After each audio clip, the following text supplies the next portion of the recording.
If you want to really understand who your dream customers are and where they are congregating online, you need to be able to enter the conversation that's already taking place inside of their mind and see the world the way that they see it. When you can truly understand the core pains they are trying to move away from and the core desires and passions they are trying to move towards, it becomes really easy to identify exactly where they exist online. As soon as you know where they are online, then you can hook them and bring them into your funnels where you can serve them. This is the Storytelling for Sales podcast, a show about leveraging the power of storytelling to ignite your sales performance and grow your business. Well, hello, Ed Bilat here, and today we have a guest who requires almost no introduction. If you are using the internet, it's almost impossible to ignore this guy. I am so excited that the folks at his company, ClickFunnels, have reached out to us, and yes, we are featuring Mr. Russell Brunson.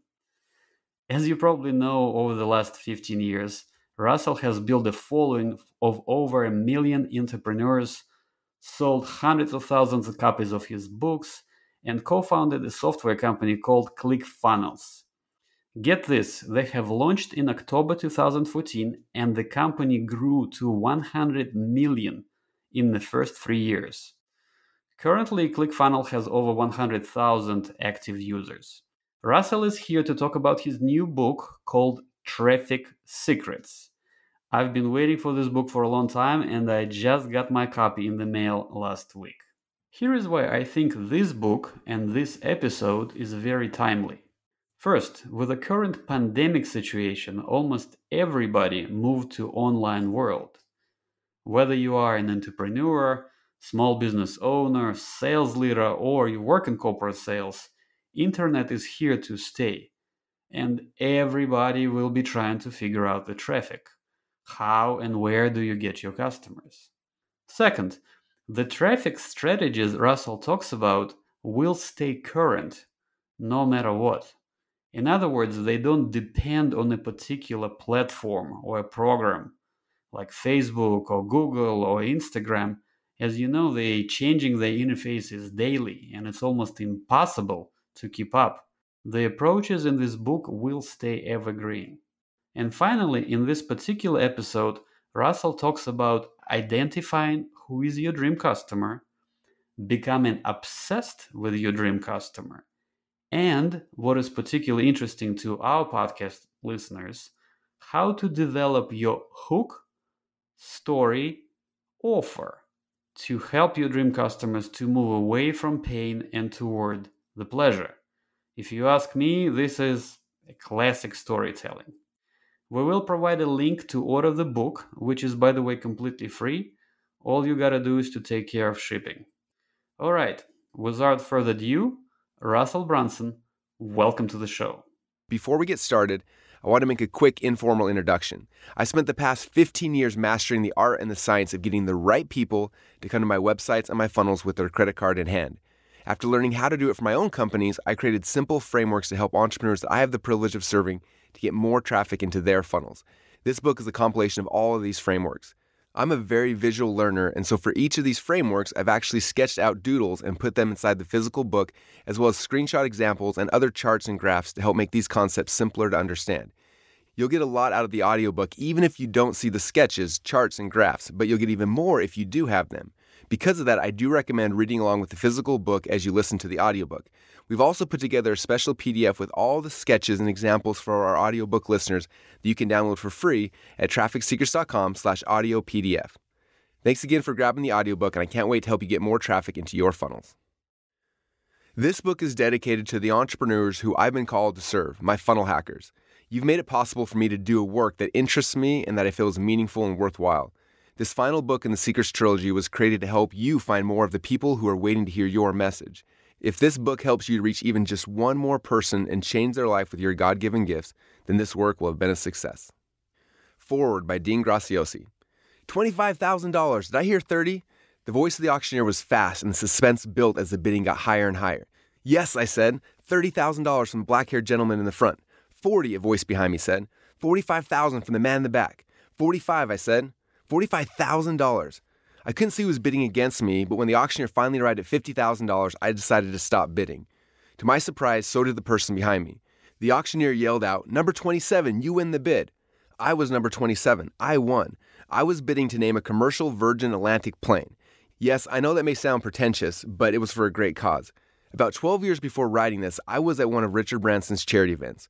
I had met Richard several years earlier when a friend and I raised a lot of money for his charity, Virgin Unite. At this charity event, I decided to go all in. Richard was paying all the bills for the charity, and 100% of the money we donated was going to help those who needed it most. Well, the gentleman 3 tables behind me had come to the same conclusion, which is why it was going to cost me $50,000 to name a plane. After I won the bid, Richard stood up and proclaimed, "Why fight over it, boys? I'll give it to both of you for $50,000. It's all going to charity." The person who walked up on stage with me and who was bidding against me was a young man who looked 10 years younger than he actually was. His name was Russell Brunson.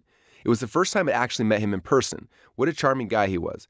I didn't really get to know Russell until a few years later, but when I did, I realized that he was one of the most humble, smart, ambitious, energetic, and authentic human beings I'd ever met. What most impressed me was how he talked about helping entrepreneurs to grow fast. He talked about them as if they were his children and with an authentic excitement. That's very rare in our world today.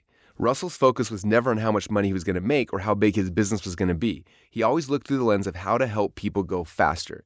He took that energy and passion and co-founded a company called ClickFunnels, which has revolutionized the way people use the internet to turn their ideas into sellable products and services. Russell has truly given people a faster way to make an impact and profit from their ideas. Russell's passion drove ClickFunnels to become one of the fastest growing software as a service SaaS companies of all time, creating massive impact on tens of thousands of lives around the world. The overwhelming success people have gotten from using Russell's software and training is unprecedented, but that's not the only reason you need to read this book. The global economy and how we consume products and information has already changed drastically and will continue to evolve. Those who don't have the necessary skills and capabilities to sell their products and services, to market their brick-and-mortar companies, or to create funnels that bring customers to their door will be left behind. I'm not saying that to scare you, but understand I'm not just taking a wild guess. I see it coming, and I have the same passion Russell does.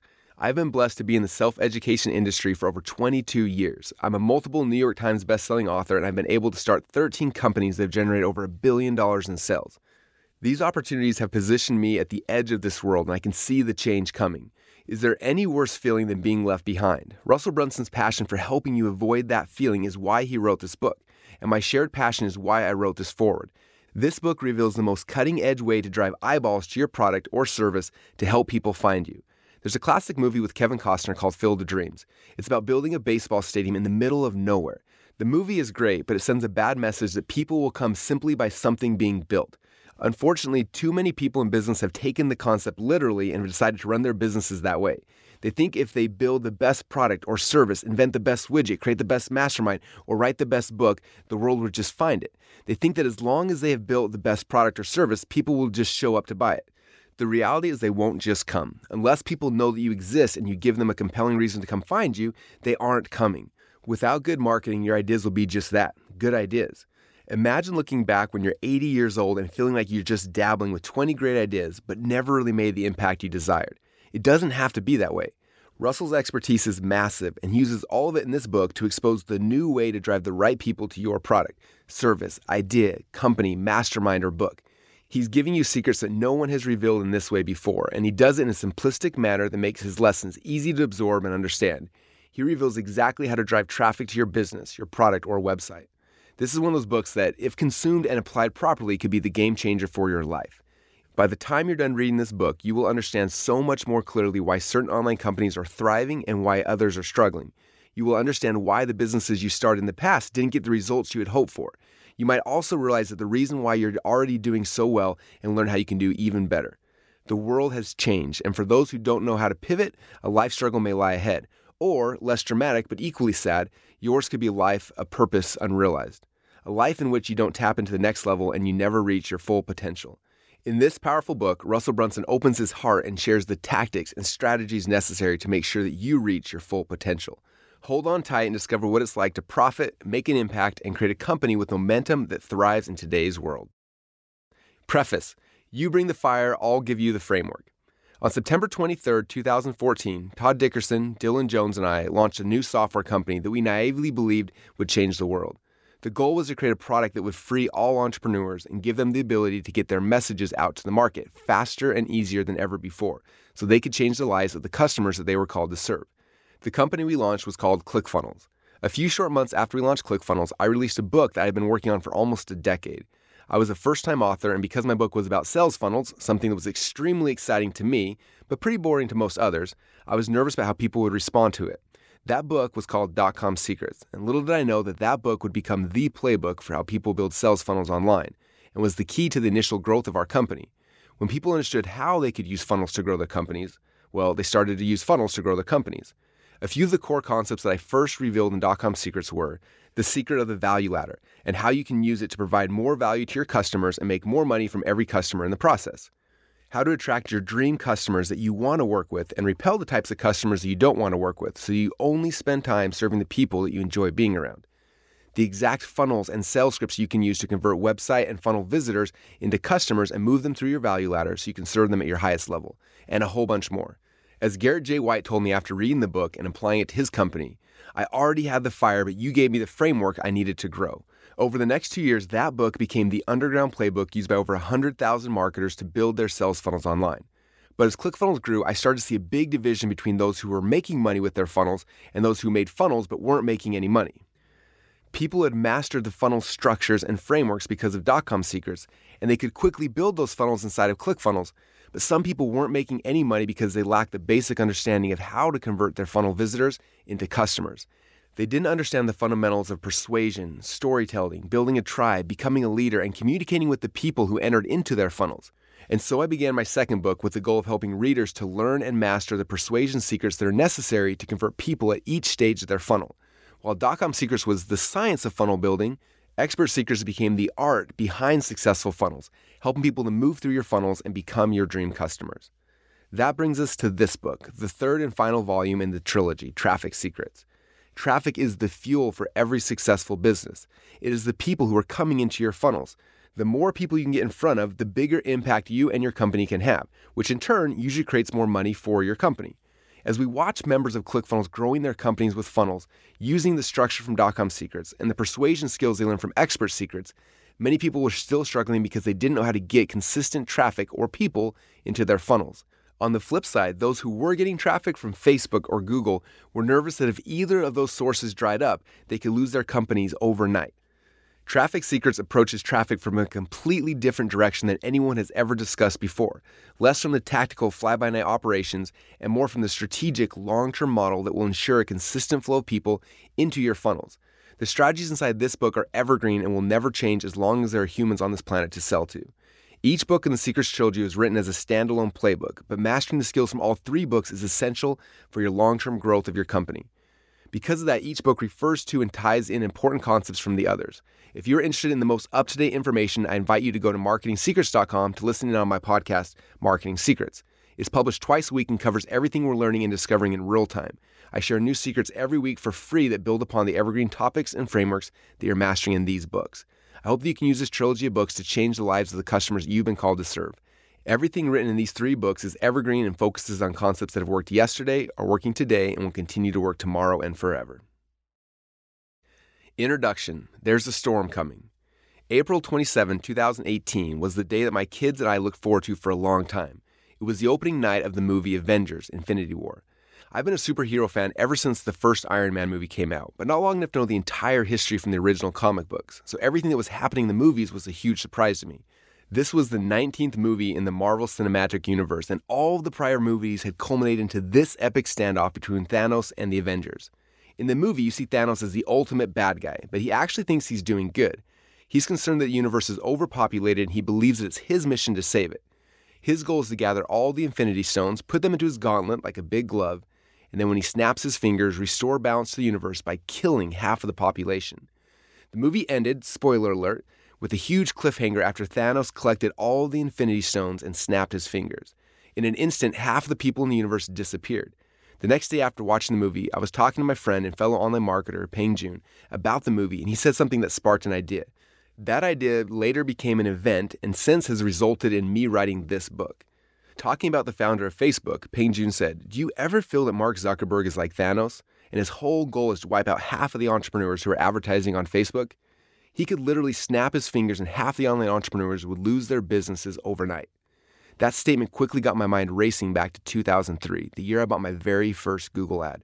I had just purchased a book from Chris Carpenter called Google Cache. It showed me how easy it was to set up Google ads and drive them to any website you wanted. It was simple arbitrage.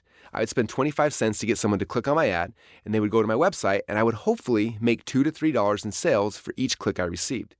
At first, it seemed too good to be true, but I decided to set up my first ad in Google selling a DVD on how to make potato guns.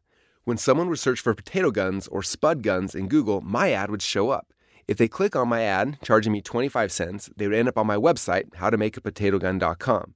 A percentage of the people who landed on this page would then buy the DVD, and I became an instant .com thousandaire. I wasn't quite a millionaire yet, but if everything kept working the way it was in those early days, I would have been in just a few short months. But then it happened. People called it the Google slap, but for me it looked like it was the end of my online career. My cost went from 25 cents a click to $3 per click or more.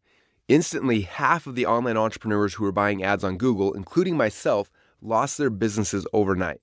Most of the people I knew at the time who were making a killing on Google never recovered from the first Google slap. Most of us were confused about why Google would charge 10 times the price of our ads overnight. Soon though, after the dust settled, it started to make sense.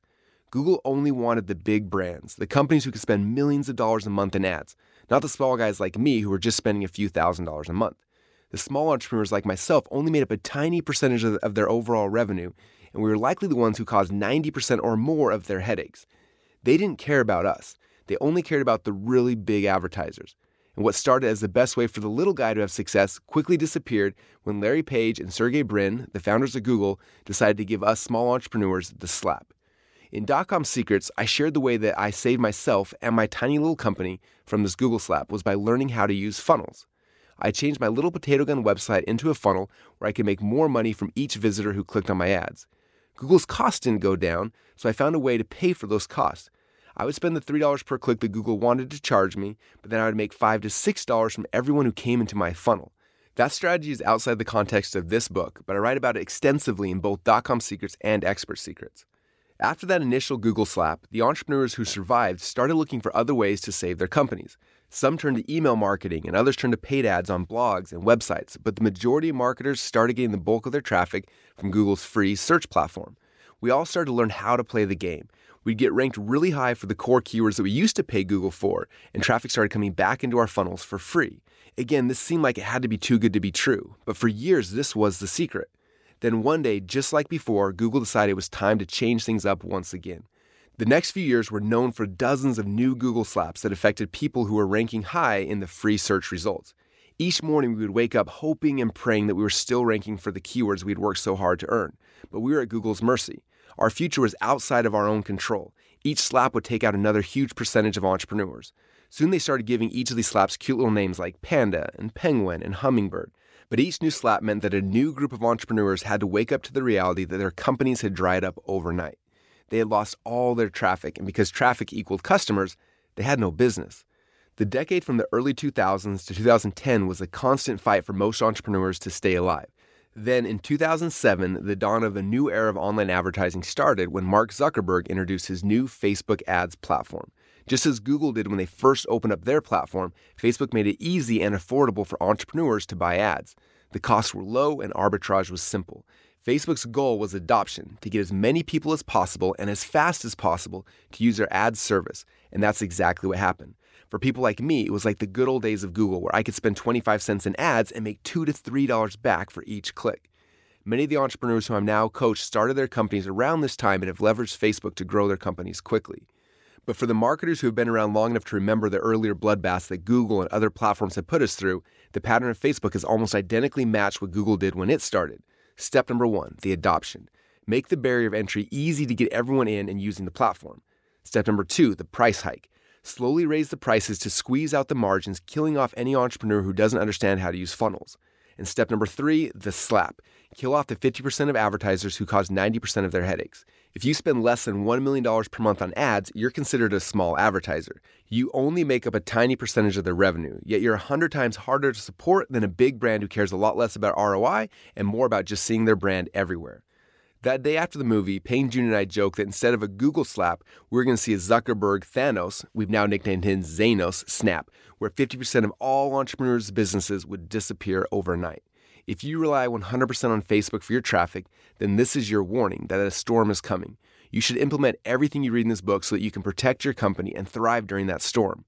On the other hand, if the Zanos snap has already happened and you woke up one morning to a dead or quickly dying business, then this book is your answer on how to save your company and get it to thrive again.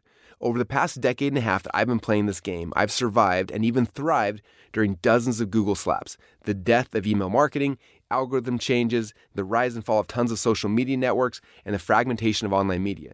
The question begs to be asked, why did we survive when so many other companies have failed? 2 reasons we survived when others failed. First, we understand how to use funnels. With funnels, we can make 5 to 10 times as much money for each visitor who clicks on our ads, so we survive and thrive when costs go up. Second, we have mastered the strategy, not just the tactics, behind getting traffic. And these strategies work on all advertising platforms in the past, the present, and the future. If you master these strategies, then no slap or snap can affect the lifeblood of your company. There will be another storm soon, just like there was with Google. It's happened time and time again, and we know that the greatest predictor of the future is the past. This storm is headed our way, and thousands of entrepreneurs are unaware.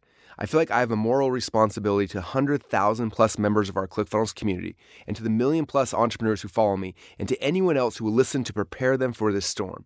Those who master these strategies will absorb the traffic, customers, and sales of those who are not prepared. Master these principles, and you and your company will thrive. An evergreen book about the fastest changing topic of all time? My biggest fear when I decided to take on writing this book was figuring out how to create a book about traffic that was evergreen. After all, how do you teach concepts that will last forever on a topic that changes almost daily? Every book that I've read about traffic in the past 10 years has focused on trendy tactics, which usually become irrelevant within months of being published. Oftentimes, they become obsolete before they even get to print. The tactics behind how to get somebody to click on an ad and come to your website literally changes daily. In fact, I know people whose full-time jobs are solely dedicated to keeping up to speed with the changes that Facebook makes to its algorithms and ads manager. If I were to try to give you the latest tactic or hack that works today, by the time you read this paragraph, it'll likely be wildly out of date. How many of us would have known 5 or 6 years ago that Instagram would be the powerhouse it is today? Who could have foreseen that messenger bots would be a really cool thing and then be almost dead in the water for a few months because of Facebook's legal troubles, and then shortly thereafter come back to life? What social platforms and technologies are still waiting to be discovered that we haven't even yet conceived? I then started thinking about the wake of the dead businesses I've seen in the past 15 years. So many entrepreneurs found temporary success because they figured out one way to get traffic or they mastered one tactic, for example, Google Ads or SEO, but then in one quick slap, they lost everything. I started thinking about why I've been able to not just survive during each of the slaps, but actually thrive. The more I thought about why we've done so well despite the constant changes, the more I realized I didn't learn traffic the way that most other entrepreneurs learn traffic. Normally, most people learn how to get traffic in the following manner. A new website will become popular and quickly grow to a big user base where entrepreneurs will see an opportunity where they can buy or earn traffic on this new platform. For example, Twitter or Facebook. A group of early adopters start using it and they figure out the tricks to leverage the platform to get traffic. For the next few months or years, they use these concepts to mine out tons of traffic at very low costs. Eventually, more people find out about it and start using these channels. With more demand for this new traffic, the supply goes down, and the platform starts charging more money for each click. An entrepreneur may see the opportunity that this new tactic has created and try to capitalize on it by teaching others how to do it. After learning how to exploit this new traffic, tens of thousands of new people start using the platform. Demand goes up, supply goes down, and the price quickly increases. Others see the success of this new course teaching this new tactic and they want in. A few dozen copycat courses come out, and now there's a small army of people selling courses on how to leverage this new type of traffic. Demand goes up, supply goes down, and the price keeps going up. Somewhere in this process, you or the marketing person on your team sees the ad for the course, so you buy it, you study it, and you start leveraging this new loophole. How much you are paying for these ads will depend on how early you got in, which also determines how much success you'll have when using this tactic. Eventually, the costs will get high enough that most businesses will no longer be able to profitably use these tactics. Those who understand funnels will last much longer because they will make more money from each visitor who clicks on their ads, but this tactic will soon become obsolete. This process is how most people learn to get traffic to their websites and into their funnels, and that's where the problem comes from. How are you supposed to build your foundation for your company on a slippery slope like that? The reason why I am here today is because I started playing this game 15 years ago. There weren't any traffic courses teaching the latest tactics. The people I studied with didn't have the internet when they were growing their companies. The people I learned from were some of the old school direct response marketing greats like Dan Kennedy, Bill Glazer, Gary Halbert, Jay Abraham, Joe Sugarman, Chet Holmes, Fred Katona, Don Lepre, Eugene Schwartz, David Ogilvy, and Robert Collier. These guys didn't have the luxury of Facebook or Google. They learned the strategies of driving traffic before there even was an internet. Instead, they drove traffic with direct mail, radio ads, TV, and newspapers. These direct response marketers forced me to look at marketing and sales in a completely different way than people do today. They trained me on the core strategies of what makes a direct mail campaign work, how to get radio, magazine, or classified ads to profitably drive customers to you. The strategies I mastered during a decade of studying direct response marketing gave me a very different lens, which has given my company the ability to be on the front of the new trends, master the emerging tactics before most people even know they exist, see opportunities that are invisible to most everyone else, and laugh every time there's a Google slap or a Zanos snap. Moving forward, you have to understand that traffic is people, and people are extremely predictable. The core strategies that I'm going to teach you will outlast and supersede any particular platform so that you can apply them anywhere. The big challenge. Some of you may be shocked or even offended that nowhere in this book, a book entirely about traffic, will you see a single image of the Facebook ads editor or a detailed explanation showing you how to set up your Google Ads campaign. I didn't put any platform-specific screenshots inside this book because I wanted this work to remain evergreen for you. The backends of each of these systems are constantly changing, and any snapshot I take today would be out of date before you even started reading. Instead, we'll be focusing on strategies that don't change, including identifying your dream customers, finding out where they are congregating online, learning how to work your way in, understanding how to buy your way in, creating your own publishing platform, building your own distribution lists. All of these strategies have one big thing in common. When the storms come, the user interfaces change, or the traffic moves, they will still work. They leverage the big media properties such as Google, YouTube, Facebook, and Instagram when they are hot. But also when these platforms change, you can easily move to where the eyeballs go. It worked for me when I was forced to move from Friendster, most of you don't even remember Friendster, do you, to MySpace to Facebook. And it will work when we have to move from Facebook and Google to the next big networks too. This book will give you the safety and security you need to know that your business, traffic, and leads are all on stable ground. In Section 1, you will learn how to identify exactly who your dream customers are, where you can find them, and how to get access to them. In Section 2, I will show you the simple pattern you can use to drive traffic into your funnels from any advertising network, including Facebook, Instagram, Google, and YouTube. I'll also demonstrate how mastering the simple pattern will unlock the doors to a consistent stream of traffic on any of these networks. Finally, Section 3 will reveal powerful growth hacking techniques that will help you to increase your traffic even if you don't have access to Facebook or Google or any of the other advertising networks. Mastering these growth hacks will give you the ability to build your traffic foundation on solid ground. I spent over 15 years learning and mastering these concepts and strategies, and I'm so excited to finally be able to share them with you right now. Section 1, Your Dream Customer. The phone rang. It was Chad. Well, he was Chad to me, but to his patients, his name was Dr. Woolner. Hello? I answered. Hey man, I know it's late, but do you have some time to talk? I'm in a really bad place right now. Sure, I quickly responded. I'll be right over. Just 5 years earlier, Dr. Woolner had graduated with his Doctor of Chiropractic degree. Shortly thereafter, he moved his family to Boise, Idaho to work as an associate chiropractor for a new clinic in town. His goal wasn't to work for someone else, though. While Chad was an amazing chiropractor, he's an even better entrepreneur, and he wanted to start his own practice. He went through the process of writing a business plan, getting a small business loan, remodeling a new office, getting logos designed, and everything else that goes into starting your own business. I knew that business had been slow ever since he had opened his doors, but I didn't know how slow until I got to his office that night. I'm not going to make it, he said. We're out of money and we have no way to get more patients in the door. I spent some time talking to him about the situation and gave him some possible ideas to get more business. He then said something that hit me like a ton of bricks. I went to college for 4 years to get my degree, and then I spent an additional 4 years at chiropractic college to become a chiropractor. Yet all that time, not once did they ever talk about how to actually get patients to come to my clinic. Isn't that unbelievable? They could lock up an entrepreneur for 8 years to teach them a skill, but not even spend 10 minutes showing them how to market that skill? To me, it's the biggest problem with our education system, and it's one of the biggest issues that plague new entrepreneurs in any market. They believe that if they build a great product or create an amazing company, the customers will automatically follow. I see entrepreneurs who will invest every last penny they have to create the products and services they think will change the world without ever considering who their dream customers are or how they're going to reach them. They'll happily invest in coaching, product creation, design, education, almost everything. But when you tell them to buy ads on Facebook or Google, they freeze. Or when you tell them they're going to have to put in their own time and sweat equity to get visitors organically, they often think that they're above it. Some think, my product is so good, I don't need to pay for traffic. Still, others believe that they're entitled to customers because they feel they built a better product than their competitors. So they wait, all the while thinking, if I built it, why aren't they coming? Yet after coaching hundreds of thousands of entrepreneurs, I can tell you that people who put all their focus on creating something amazing, instead of also focusing on getting people to actually see what they created, are the people that fail. The biggest problem they have is getting their future customers to discover that they even exist.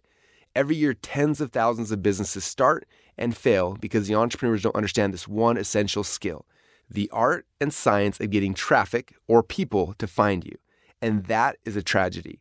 I feel like I've been called and placed on this earth with a mission to help entrepreneurs to get their messages out to the world about their products and their services.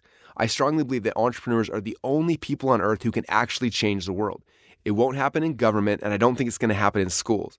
It'll happen because of entrepreneurs like you who are willing to risk everything to try to make that dream become a reality. For all the entrepreneurs who fail in their first year of business, it's a tragedy when that one thing that they risked everything for never gets to see the light of day. Waiting for people to come to you is not a strategy, but understanding exactly who your dream customer is, discovering where they're congregating, and throwing out hooks that will grab their attention to pull them into your funnels where you can tell them a story and make them an offer is the strategy. That's the big secret. The good news for Dr. Woolner is that after that night, he started geeking out on funnels.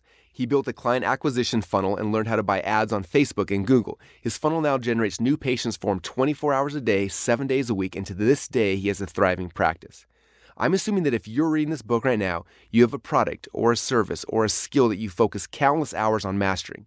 This book will become your education on getting people to actually see your art. This section of the book will be focused on answering two very important questions. Question number 1, who is your dream customer? And question number 2, where are they congregating? When you have a perfect vision of who your dream customer is, it becomes easy to find out where they are congregating. On the contrary, if you don't have perfect clarity on who that person is, it's really hard to find them. When you have completed this section, you'll know exactly who your dream customer is and where they are hiding so you can get their attention long enough to tell them your story. Secret number 1, who is your dream customer? I don't know if Alexis will like this, said an executive at Sally Beauty Supply. Confused, my friend Perry Belcher said, what? He set down his new scented hand sanitizer that he had brought in to pitch at the meeting. He picked up his new UV nail polish, handed it to the group and said, okay, well, how about this product, he said. They looked at it, opened it up and smelled it. Yeah, I'm pretty sure Alexis won't like this one either, they replied. More confused than ever and now a little frustrated, Perry brought out his third and final product to pitch to them. In a similar fashion, they looked at the product, gave it a quick once over and said, sorry, Alexis definitely wouldn't be interested in this one either. More frustrated, Perry looked at the two executives he was talking to and finally blurted, who is Alexis? Is she the decision maker? Why isn't she in this meeting instead of you two? Is she here? Can I just talk directly to her? I know that I can convince her that your company needs to sell these products. There was a moment of silence, and then both of the executives burst out in laughter. Alexis isn't a person, she's our customer avatar, one replied. What? Perry asked. He had never heard of a customer avatar before. I'm sorry, I don't understand. Alexis isn't a real person? The executives just smiled at each other and then asked Perry to follow them into another room. When they entered the new room, he saw a wall full of pictures of Alexis, a fictitious character who represented Sally Beauty Supply's dream customer. The wall also featured a full bio about who she was, how many kids she had, where she lived, how much money she made, and the type of home that she lived in. The executives then went on to explain that everyone in the company was trained that when they made any decision about what products to purchase, what colors to use in their stores, or what branding, what ads to run, what promotions to create, what their websites look like, and what music to play in their locations, everything was run through the lens of Alexis's eyes. If it was something Alexis would love, then the answer was yes. If it wasn't something she would love, then the answer was always no. They didn't run a product-centric company. They ran a customer-centric company. Their customer avatar is what drove everything from the products they created to the ads that they ran. When Perry first told me this story, I had my big aha. Most entrepreneurs mistakenly think that their business is about them, but it's not. On the contrary, your business is about your customer. If you want customers or traffic to come into your funnels, then you have to be able to find them online. And if you want to find them online, then you have to start to understand them at a much deeper level.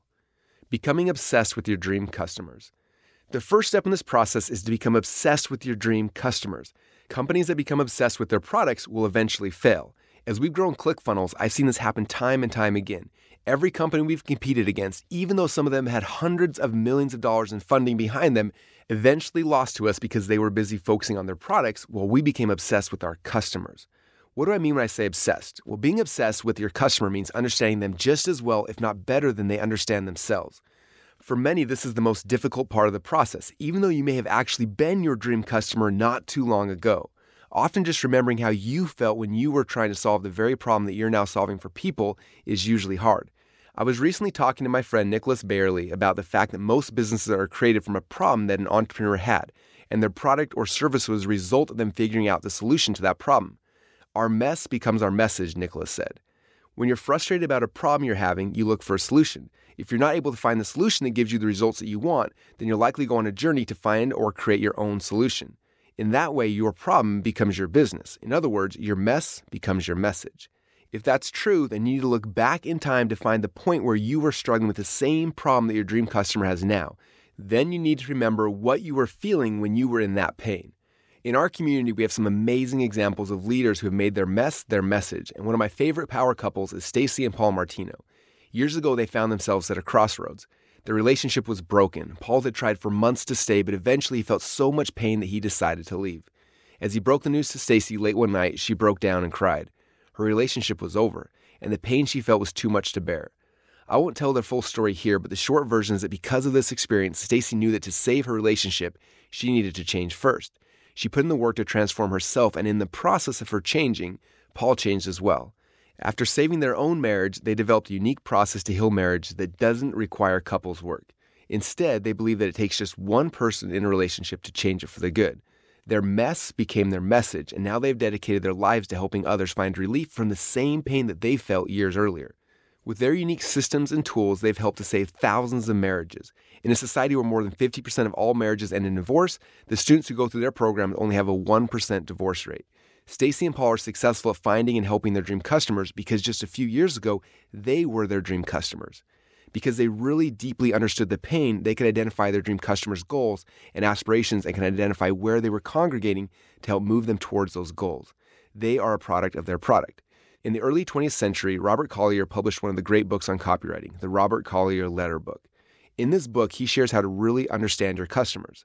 If you're going to find them, persuade them to follow you, and hopefully change their lives with the products and the services you sell, you need to know and understand them better than they understand themselves. Collier believed that we as marketers should not be trying to figure out how to create the next amazing ad campaign, but instead we need to learn how to enter the conversations already taking place in the customers' minds. If you want to really understand who your dream customers are and where they are congregating online, you need to be able to enter the conversation that's already taking place inside of their mind and see the world the way that they see it. When you can truly understand the core pains they are trying to move away from and the core desires and passions they are trying to move towards, it becomes really easy to identify exactly where they exist online. As soon as you know where they are online, then you can hook them and bring them into your funnels where you can serve them. We will go into greater detail on how to do that throughout the rest of this book. Now that we have the foundation covered, let's dive into identifying your dream customers with the 3 core markets, sometimes known as the 3 core desires. The 3 core markets/desires. In Expert Seekers, I introduce the concept of the 3 core markets or the 3 core desires. The 3 desires, in no particular order, are health, wealth, and relationships. When people purchase any product from anyone, they're hoping to get a certain result in one of those 3 areas of their lives. So the first question you need to answer is this: which of these 3 desires is my future dream customer trying to receive when they buy my product or service? This is the very first layer to getting inside the minds of your dream customer, and for most people, the answer is pretty simple. However, sometimes people get stuck in this question for one of 2 reasons. Reason number 1, my product fits into more than one of these desires. Many products can be marketed towards getting a result in more than one of these desires, but your marketing message can only focus on one of them. Anytime you try to get your potential customer to believe in 2 things, your conversions will usually cut in half, most times by 90% or more. To target 2 different desires, you need 2 different ads leading to 2 different funnels. Only focus on one desire with each message you put into the market.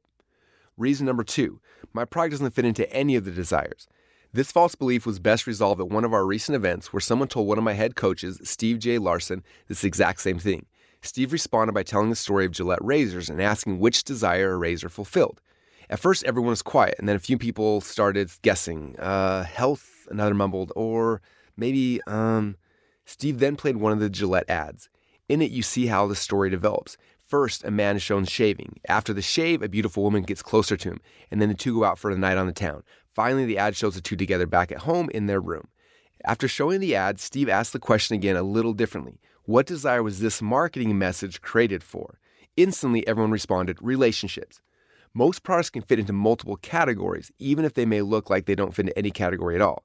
But no matter what, the key is that your marketing message can and must be focused on only one of the 3 core desires. I want you to take a few minutes and decide which of the 3 core markets or desires your product or service currently fits into. Away from pain towards pleasure. Now that you've identified which core desire your product or service is focused on, the next step to entering the conversation inside your customer's mind is to understand which direction they are moving. Every human being on this planet is always moving in one of 2 directions when they make a decision: away from pain or towards pleasure. Moving away from pain. The first direction that people can be moving in is away from pain. Let me show you a few examples of moving away from pain for each desire. Health, moving away from pain. I'm overweight and I don't feel comfortable in my clothes. I don't have energy and I feel tired all the time. I hate what I see when I look in the mirror. Now, wealth, moving away from pain. I hate my job and I want to fire my boss. I have no money saved and I'm scared I could lose my job. Everyone around me makes more money than I do. Relationships, moving away from pain. I'm in a bad relationship and I don't know how to get out. I feel alone and I want to feel what love feels like. I feel awkward when I'm around people I don't know. Each of those statements above are conversations that people are having inside of their own minds. While these are broad examples, when I actually wrote down the thoughts that my particular dream customer was having, I did 3 things to try to understand the conversations they were having with themselves each day. Number 1, I wrote out hundreds of phrases that I used to say to myself when I was trying to solve this problem for myself initially. Number 2, I looked online in forums, message boards, and groups to see what other people are saying when they're trying to get out of pain. And number 3, I really tried to put myself in their shoes and wrote out what I believe people were thinking. Exercise. For this exercise, I want you to write down at least a dozen things that your potential future customers are saying or thinking as they're trying to move away from pain. This exercise is something that you should be continually doing every day. I'm always looking for the questions and the statements that people in my market are saying as they try to move out of their pain. Moving towards pleasure. The second direction that people can be moving in is towards pleasure. They don't have a desire for health, wealth, or relationships because they're unhappy. They have a desire because they're happy and looking for more. Let me show you a few examples of moving towards pleasure for each desire. Health, moving towards pleasure. I want to get 6-pack abs. I want to be able to run a marathon. I want to eat healthier so I can have more energy. Wealth, moving towards pleasure. I want to buy my dream house or my dream car. I want to grow my company so I can have more impact. I want to learn leadership so I can grow my team. Relationships, moving towards pleasure. I want more passion in my relationships. I want to spend more time with my spouse and my kids. I want to meet more people through networking. Do you see how different these phrases are even though they are addressing the same core desire? You can refer to the supplemental PDF to see them side by side. It's powerful to see that while everyone may be trying to accomplish the same goal, the reasons why they are doing it is almost polar opposites. Exercise. Now, I want you to spend a few minutes doing the second exercise. Write down at least a dozen phrases that people in your market who are moving towards pleasure may have running on a loop in their heads. The more phrases you can find, the more traffic streams you'll be able to tap into. So make it a continual process to identify and write down the conversations happening inside your customers' minds. And as you'll see in the next secret, understanding the phrases that are going on inside your customers' minds in both directions, moving away from pain and towards pleasure, will guide you to finding them. The searcher and the scroller. To really understand how to use the conversations that are going on inside the minds of your dream customers, we need to go back in time a few hundred years ago before the internet, before TV, and before radio to where traffic began. Until the early 1800s, people mainly obtained products based on what they needed. They would be in some type of pain, and they would go search for a solution to solve it. It started with food. Our ancestors had a desire for health, food, so they would search for food, kill it, and bring it home. In more modern times, we have stores. When you need food or something else in your home, you would go to the local store, search for what you need, and buy it. In 1886, the Yellow Pages directory was created, and it was awesome for consumers because you could find exactly what you needed, and business owners had the luxury of people simply showing up, looking for what they had to sell. It seemed like the perfect solution, except for one thing. As a business owner, if you wanted to make more money or grow your company, you were not in control. You had to wait for people to have a need in order for them to come and to find you. But then, in 1927, the television was invented. And just 15 short years later, on July 1st, 1942, during the Brooklyn Dodgers-Philadelphia Phillies game in Ebbets Field, the first ever TV commercial aired. At the time, there were over 4,000 televisions in New York, and on that day, while families gathered around to watch the big game on NBC, it was interrupted by the first ever TV commercial. That ad, which was just 9 seconds long and cost only $9, featured a map of America with a Bulva watch clock face in the middle. At the end of the ad, a voice announced, "America runs on Bulva time." And with those 9 seconds, the shift from search advertising to interruption advertising had officially begun. People watching TV that night were not searching for a new watch, but as they saw the commercial and the pictures of the watch, it placed a seed of desire in their hearts and their minds. They didn't need this watch, but they wanted it. This TV commercial gave business owners a window where they could grab their potential customers' attention long enough to plant a seed of desire and show the perceived value of what they were selling. No longer would people only buy when they needed something. Now advertisers had the ability to create desire and sell people stuff that they wanted. This interruption advertising started happening in other types of media such as radio, newspapers, and direct mail. The process was simple. Get a captive audience, entertain or educate them, and then, when they have their full attention, interrupt them with your message. You can then grab their attention and create a desire for the product or service that you are selling. Nowadays, this type of interruption advertising happens every day around you, but I'm guessing you didn't realize how profound of an impact those advertisements actually made on your buying decisions. To show you how effective interruption advertising is versus traditional search advertising behind the scenes, I want to share with you a story from my friend Trevor Chapman. Trevor used to run a big sales team of people who sold alarm systems door to door. At the time, if you were to go to Amazon and search for home security systems, you would quickly find hundreds of options, each one competing on price. If someone had a need for an alarm and went to Amazon to buy it, usually they would buy the cheapest one that still had the highest ratings. Trevor then compared people searching online for home security systems to what his sales team did every day. He explained, "We would go down the street and knock on people's doors and interrupt them from their days. Minutes earlier, they had no desire for a home security system. Because we interrupted them, though, we had a small window where we could make a presentation and show them the perceived value of our home alarm system. This presentation would create a desire in them to buy the alarms from us. We would then make them a special offer that they could only get from us right there, right then. In less than an hour, we'd walk away with a monthly monitoring contract that would be worth over $2,999 to us in the next 5 years, as opposed to the $199 version they would get by buying the alarm on Amazon." It's interesting to note that when the internet started just a few decades ago, it followed a very similar pattern. It began with searches. People had some type of need, usually to get out of some type of pain, and they would immediately go to the search engines looking for a solution to their problems. Later, we were all introduced to social media through platforms like MySpace, Facebook, and Instagram. And just like the Bulva ad in 1941, in 2007, Facebook announced the first ever social interruption advertising with Facebook ads. People would be online talking to their friends, posting pictures, liking images and videos, and then, suddenly, your ad would show up in their Facebook feed. You had a small window of time to grab their attention, create a desire for your product or your service, and to make a special offer. The pros and cons for search. The pros for search-based traffic is that when they come to you, they're hot buyers who are ready to buy. This is similar to people who walk into your store or find you in the yellow pages and give you a call. The con with search-based traffic is that they're not just searching, they're also comparing options with your competitors. You got to be the price leader as well as the quality leader and the niche leader. People who are searching are also researching all of those things. So until you become good at funnels and offers, you're likely to be trying to beat your competitors by lowering your prices. Unfortunately, trying to be the cheapest product is never a good strategy. The pros and cons for interruption. As a marketer, you can target people who are interested in certain people, ideas, TV shows, or bands, and then you can interrupt them with your ads. You open a small window of time where you can grab their attention and show them the perceived value of what you're selling. You no longer have to wait around for someone to come looking for you. You can now create desire in your dream customers. The pros for social-based interruption traffic is you can target warm traffic based on people's interests. Therefore, you can sell based on the perceived value of your product or service.